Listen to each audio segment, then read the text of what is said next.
It appears that there is more and more fire and smoke enveloping the very top of the building, and as fire crews are descending on this area, it does not appear that there's any kind of an effort up there yet. Now remember, oh my God. Oh my God. That looks like a second plane. Oh, there's another one. Another plane just hit. Right, oh my God, another plane has just hit. It hit another building. Flew right into the middle of it.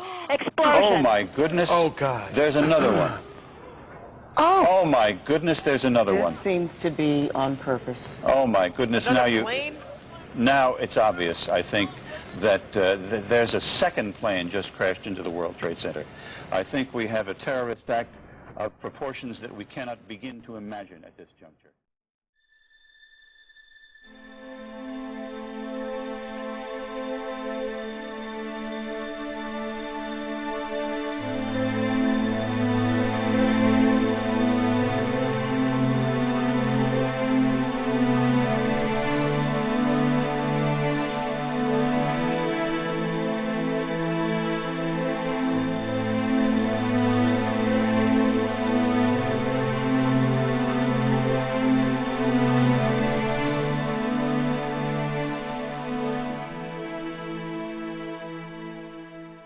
That morning of 9/11, when World Trade 7 fell on our Fitterman Hall, it was a very sad day for the institution and for our students. It has been difficult coming down here because I stood in the roof of this building before 9/11, and coming down here has been difficult, especially because of the impact it had on our students and on the college.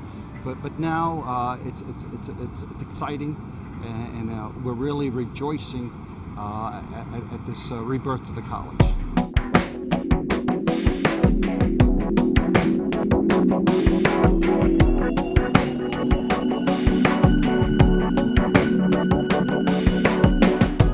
This is just going to be a spectacular building, and it's going to be a great addition to downtown. You know, there are a lot of beautiful, iconic buildings down here, glass buildings that people will readily recognize as office buildings, a place where industry takes place. This will be recognized more as an academic building. We chose to not have this building be totally out of glass. We have a facade that has brick on it, and in a lot of ways it talks to the main campus, which is at 199 Chambers Street.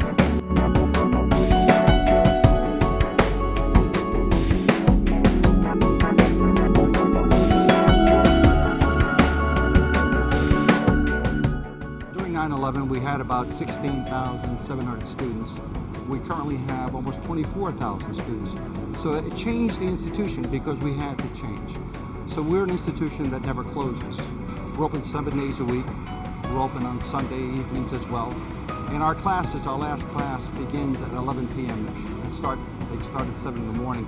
So it made us respond to the community, and really it was a setback that allowed us to grow and test new areas and meet student needs.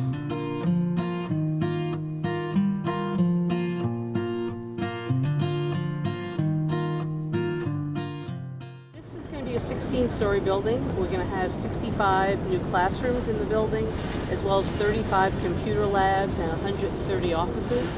It's going to also house the music department of BMCC, so there'll be modern, up-to-speed performance spaces for the music department. We will also have a conference center on the top 2 floors of the building. This was really made possible by a grant that we got from LMDC to be able to create this conference center. Lastly, we're going to have a cafe, which will be on the Greenwich Street side of the building. Cafe space that we're looking at right now, looking south, there'll be a public cafe area that can be accessed to the outside public, in addition to the students in the building. You can enter it on Barclay Street. In addition to the cafe, we are building an exhibition space for all the art that the Fitterman family has donated. And so we're hoping that there'll be a permanent exhibit, and then there'll be space for roving exhibits. And one of the things that we would like to do is work with the Downtown Association to work on exhibits that not only go to the art interests of the Fitterman family, but have some community exhibits here as well. For this project, it really just incorporates, instead of seeing a typical concrete hard roof with pavers and machinery, this roof will incorporate shrubbery, green grass, things like that, which assist the building from a LEED standpoint, which is a big deal in construction these days, and as far as maintenance of the building after the fact. So these two roofs will assist the building in that aspect.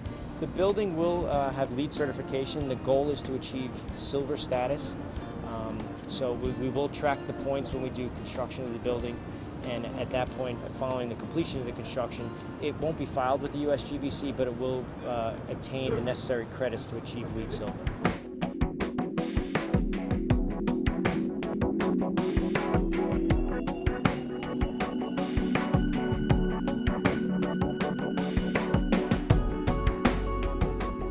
Put in some stairs in the building that really will serve as a way for students to get around the building, but will also be a way for our students not to have to take elevators and escalators, and also it will create a lot of student space in the building. The stairwells that are in the building, these beautiful stairs that are going in, of course will have a glass facade. In the evening, the views will just be absolutely gorgeous from the street, and people will be able to see the movement within the building. So again, it's not like an office building which sort of stays stagnant. This is a building that you'll really get a sense that there's a lot going on. I think for CUNY and for Lower Manhattan, it's a commitment that the university didn't walk away from a very important building and important structure for the college. And I think to see this building go up again, but to go up in this really iconic fashion, tells the community that, you know, CUNY is here. We didn't abandon Lower Manhattan. We're committed to Lower Manhattan, and we want to be even more part of the community than we even were before. And I think this building allows us to do that. We are pretty confident that Fitterman Hall will open September of 2012 for the fall term. And the answer is yes, we are on schedule. We've completed 40% of the construction, and knock wood, we hope that there'll be no issues that will stop us from opening in 2012.